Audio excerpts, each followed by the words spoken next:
स्वागत है हमारे यूट्यूब चैनल समृद्धि में। कैसे हैं दोस्तों आप सब? आशा करती हूँ अच्छे होंगे।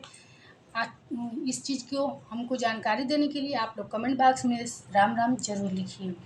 दोस्तों, आजकल की दुनिया में बेहद लोग किसी न किसी परेशानी से परेशान रहते हैं। आप हो, हम हो, चाहे कोई भी लोग हो, हर हर दूसरा व्यक्ति किसी न किसी परेशानी से परेशान है। आप किसी को आज की दुनिया में ये नहीं सुनेंगे कि हम बहुत खुश हैं, हमारे जीवन में कोई परेशानी नहीं। कोई गृह कलेश से परेशान है, कोई संतान से परेशान है, कोई संतान पाने के लिए परेशान है, कोई बच्चों के शादी विवाह के लिए परेशान है, कोई आर्थिक बाधा से परेशान है, सरकारी नौकरी के लिए परेशान है, किसी की नौकरी चल रही है तो उसमें परेशानी आ रही है। तमाम तरह की समस्याओं से लोग घिरे हुए हैं। कभी कभी क्या होता है दोस्तों कि जैसे हमारे कुछ ग्रह होते हैं, जैसे चंद्रमा ग्रह यदि कमजोर रहता है तो बुद्धि अच्छी नहीं रहती है। ऐसे लोगों को समाज में बहुत ज़्यादा, जैसे कहा जाता है कि इनकी बुद्धि ठीक नहीं है, अपमान का सामना करना पड़ता है। यदि सूर्य कमजोर रहता है तो आदमी बेवजह अपमान समाज में पाता है, कितना भी अच्छा हो, कितना भी उसके पास पैसा हो, लेकिन वो सम्मान कहीं नहीं पा सकता यदि सूर्य ग्रह कमजोर है तब। इसीलिए तो मैं आपको प्रत्येक वीडियो में बताती हूँ कि सबसे पहले तो सूर्य को जल देना बहुत ज़रूरी है। प्रत्येक व्यक्ति, चाहे उसका जीवन जैसा भी हो, छोटा आदमी हो या बड़ा आदमी, सूर्य को जल देना सबके लिए ज़रूरी होता है। क्योंकि एक तो हर प्रकार की बीमारी के लिए, और दूसरी उससे मान सम्मान और आर्थिक बाधा कहा जाता है कि हमेशा अच्छा रहता है। लेकिन यदि आप बहुत बड़े संकट में घिर चुके हैं, आपको तमाम तरह की समस्याएं हैं, उबर नहीं पा रहे हैं, समाज में आप लोग को अपमान का सामना करना पड़ रहा है। कभी कभी क्या होता है, बहुत भारी बीमारी किसी के घर में रहती है, पैसे नहीं रहते हैं, आर्थिक तंगी हो, कोर्ट कचहरी का सामना कर रहे हैं आप लोग, या फिर बच्चों की शादी कर देते हैं, कुछ लोगों की टूट जाती है, अब कचहरी में लोग इधर उधर दौड़ते भागते रहते हैं, वो समस्या खत्म ही नहीं होती है, लगता है कि जीवन ही खराब हो जाएगा। इस सब समस्याओं को मैं आप लोग को 3 दिन का एक उपाय बताऊंगी।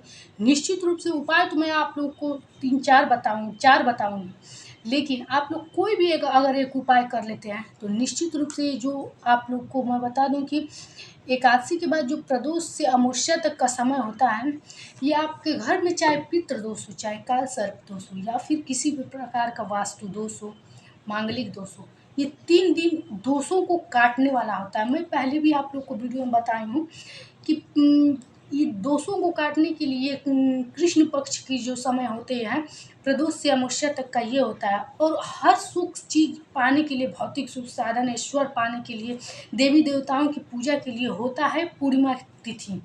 तो तमाम यदि आपके घर दोष है तो उससे पूजा पाठ से वो जल्दी दूर नहीं होगा। पहले उस दोष को दूर करके अपने घर में सकारात्मकता लोग लाते हैं, तब जाके देव देवी की पूजा करते हैं तो वो उसका प्रभाव पड़ता है। मान लीजिए कोई काली छाया आपके घर पे पहले से ही है, तो उस चीज़ पे भगवान की पूजा करने से नहीं होता है।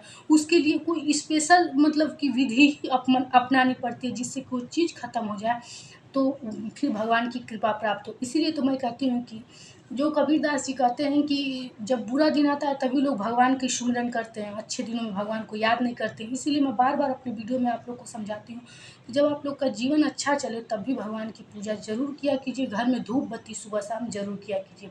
दोस्तों, वीडियो आप लोग को आज की अगर अच्छी लगे तो एक लाइक ज़रूर कर दीजिएगा, चैनल को साथ साथ सब्सक्राइब कर दीजिएगा, ताकि ऐसे ही शास्त्रों की जानकारी और सही सही जानकारी, जो कि मैं आज तक आप लोग को जो भी वीडियो बना के दूँ, लोगों को काफ़ी रिस्पॉन्स अच्छा आता है, लोग काफ़ी खुश रहते हैं। तो इससे मुझे बहुत अच्छा लगता है, आप लोगों के लाइक के ज़रिए मुझे पता चलता है कि हाँ, इस वीडियो से आप लोग को फ़ायदा है। सब्सक्राइब करके आप लोग ऐसे ही अच्छी जानकारी नोटिफिकेशन आप लोगों के यहाँ किसी भी तीज त्योहार का पहुँच जाएगा। तो चलिए वीडियो को आगे बढ़ाते हैं। देखिए दोस्तों, अब आने वाला है अमावस्या, अब आने वाला है आप लोग का सावन, जिसमें सावन इस बार बहुत जल्दी शुरू हो जा रहा है क्योंकि अधिक मास प्रारंभ हो रहे हैं। तो इसके लिए जो ये आषाढ़ मास है, इसमें कुछ ऐसे बेहद उपाय होते हैं कि जो आप लोग अगर कर लें, वैसे तो हर प्रदोष से और अमावस्या तक की तिथि जो होती है वो दोषों को दूर करने के लिए होती है, लेकिन इस आषाढ़ मास में जो ये तिथि बनी, इसमें काफ़ी ऐसे योग बने हैं जिस पे कोई उपाय करने पर बहुत चमत्कार रूपी हो जाएगा, मतलब बहुत शीघ्र फायदा देगा। तो मैं आज आप लोग को शिव भगवान की पूजा की कुछ ऐसी विधि बताऊंगी।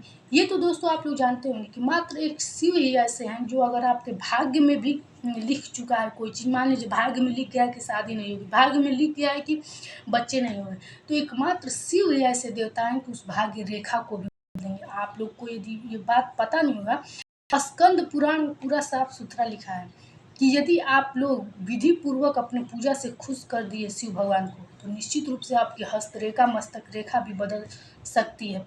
शिव भगवान की पूजा में शिव भगवान को प्रसन्न करके ही तो रावण लंका जीत लिया था। रावण क्या कुछ प्राप्त कर लिया था। जब किसी पर विपत्ति पड़ती थी तो आप लोग देखते होंगे कि शिव भगवान की ही आराधना करते थे। जितने राक्षस जो उनके थे, ये सब शिव भगवान को ही प्रसन्न करते थे, क्योंकि शिव भगवान अपनी पूजा से बहुत शीघ्र प्रसन्न हो जाते हैं। हाँ, एक बात है, जब वो क्रोधित होते हैं तो सब चीज़ छीन लेते हैं, लेकिन क्रोधित होने के लिए आजकल इस दुनिया में उतने राक्षस तो नहीं हैं। हाँ, लोग हैं जो गलतियाँ कर देते हैं। तो चलिए दोस्तों, मैं आज आप लोग को उपाय बताती हूँ। सबसे पहले प्रदोष कल से शुरू हो रहा है। कल यानी दिन गुरुवार से शुरू हो रहा है और शनिवार को अमावस्या है। इस 3 दिनों में आप लोग सुबह नहा धो करके शिव मंदिर जाके क्या-क्या करेंगे, ये मैं उपाय बता देती हूँ। सबसे पहले आप लोग कभी भी किसी भी प्रकार का पूजा करने से इस 3 दिनों में जब शिव जी का जाइएगा, तो 3 बार ताली हर पूजा के बाद ज़रूर बजाइएगा। जो उपाय मैं बताऊँगी, उस तीनों उपाय के बाद शिव मंदिर में ताली ज़रूर बजाइएगा। अब पूछेंगे कि ताली कैसे? स्कंद पुराण में जब आप पढ़ेंगे, तो उसमें रावण का लिखा है कि 3 बार ताली बजा के वो सोने का लंका जीत लिया था।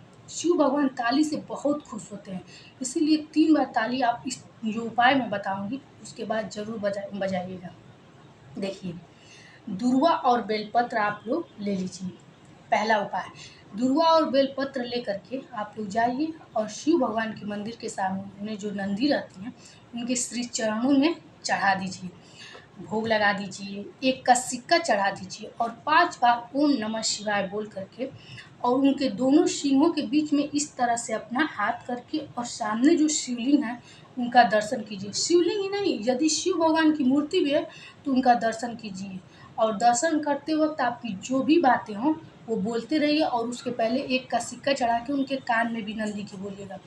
इतना अचूक उपाय है दोस्तों कि आज तक कभी भी ये किसी का खाली नहीं गया और प्रदोष से अमावस्या की तिथि तक की अगर 3 दिन में ये किया जाए तो कहा कह रही हूँ कि बहुत सारे योग बन रहे हैं। निश्चित रूप से किसी भी प्रकार का वो उपाय इस समय करा जाएगा तो बहुत ज़्यादा अति शीघ्र फलदायी होगा, इसीलिए मैं बता रही हूँ। उसके बाद 3 बार ताली बजा करके आप मंदिर से वापस चलिए। दूसरा उपाय, शिव भगवान के मंदिर के सामने रोज़ शाम को जाइए और एक घी का दिया जला करके और उसमें काला तिल डाल के बस 3 बार ताली बजाइए और अपनी जो भी परेशानी हो, जो भी बड़ा से बड़ा कष्ट हो आपके जीवन में या कोई आपके ऊपर किया करा है, आपको शत्रु बहुत परेशान कर रहे हैं, जादू टोटका में बहुत ज़्यादा फँस गए, बस अपनी याचना करके आप उस मंदिर से चले आइए। ये है आपका दूसरा उपाय। अब तीसरा उपाय मैं आप लोग को बताने जा रही हूँ। 108 मूंग के दाल लेकर के और शिव मंदिर में, जैसे ये मैं जो उपाय बता रही हूँ आप लोग जैसे कि जल भी ले जा सकते हैं, बेलपत्र भी ले जा सकते हैं, लेकिन उसमें सबसे ज़रूरी ये हो जाए 108 मूंग का दाल और 108 चावल की साबुत चावल। कभी भी खंडित चावल शिव को नहीं चढ़ाना चाहिए। खंडित से कहा जाता है सौभाग्य पीछे जाता है और अखंड सौभाग्य की आशीर्वाद पाने के लिए। और चावल को कभी भी गिनती करते वक्त भी देख लीजिएगा टूटा ना हो। 108 चावल और मूंग की दाल लेकर के शिवलिंग पे चढ़ा दीजिए और उसके बाद 3 बार ताली बजा के मंदिर से वापस चले आइए। ये 3 दिनों की जो मैं उपाय बता रही हूँ, आप एक उपाय भी करके देखिएगा, कभी आप शिव दरबार से खाली नहीं लौटेंगे। बस आपकी याचना में शक्ति हो और पूरे मन से आप उसे याचना कीजिएगा। जो भी विनती 2 मिनट रुक के 4 मिनट रुक के आप कीजिएगा। एक और आखिरी, एक जल में 5 बेलपत्र डालिए, थोड़ा सा काला डालिएगा और उसमें एक हल्दी का गांठ डालिएगा। दोस्तों, ये शत्रु बाधा हो या जादू टोटका किया करा है किसी का हो या फिर व्यापार बाधा हो, आपकी जो भी बिजनेस हो नहीं चल रहा हो, नौकरी है छूट रही है, आ रही है जा रही है, जो भी हो परेशानी, ये उपाय यदि आप जाके मंदिर में शिवलिंग पर बेलपत्र से पानी छिड़क करके पानी चढ़ा दीजिएगा और उसी बेलपत्र का पानी अपने ऊपर छिड़क लीजिएगा और फिर अपने फिर 3 बार ताली बजा करके वहाँ से खड़े होकर के 5 बार परिक्रमा करके शिव मंदिर में, और परिक्रमा करते वक्त एक चीज़ ध्यान दीजिएगा कि जो बेलपत्र आपको चढ़ाने हैं, अभी बेलपत्र मत चढ़ाइए, वो आप अपने आँचल में पकड़ के 5 बार परिक्रमा कीजिए और उसके बाद 3 बार ताली बजा करके वहाँ से चले आइए। इस उपायों में से यदि एक उपाय भी इस 3 दिनों में आप लगातार ठान लिए और करने लगे तो मैं आपको दावे के साथ कहती हूँ 100% गारंटी है कि कभी आप मन निराश नहीं होंगे। आपकी जो भी समस्या निश्चित रूप से इस 3 दिनों में ख़त्म हो जाएगी। दोस्तों वीडियो अच्छी लगी तो लाइक कीजिए, सब्सक्राइब कीजिए, ऐसे ही आपको शास्त्रों की जानकारी आप लोग को मैं प्रत्येक वीडियो में बताती हूँ कि वीडियो बनाने के लिए मुझे बहुत मेहनत करना पड़ता है। देखिए इस तरह से मैं शास्त्रों के अध्ययन करती हूँ। लोग आए उनको बताए काम खत्म हो गया, लेकिन वीडियो बनाने के जरिए ज़्यादा से ज़्यादा लोग तो देखते हैं, सुनते हैं, उपाय करते हैं, लाभ पाते हैं, लेकिन इसके लिए थोड़ी मुझे मेहनत और समय भी निकालनी पड़ती है। और चूँकि आप लोग जानते हैं कि हर स्त्री को घर में भी बहुत सारे काम होते हैं। तो दोस्तों आप लोग एक लाइक ज़रूर कीजिएगा ताकि मैं इससे खुश रहती हूँ कि आप लोग इसका लाभ अवश्य लेते हैं। फिर मिलेंगे नए वीडियो के साथ। जय श्री राम।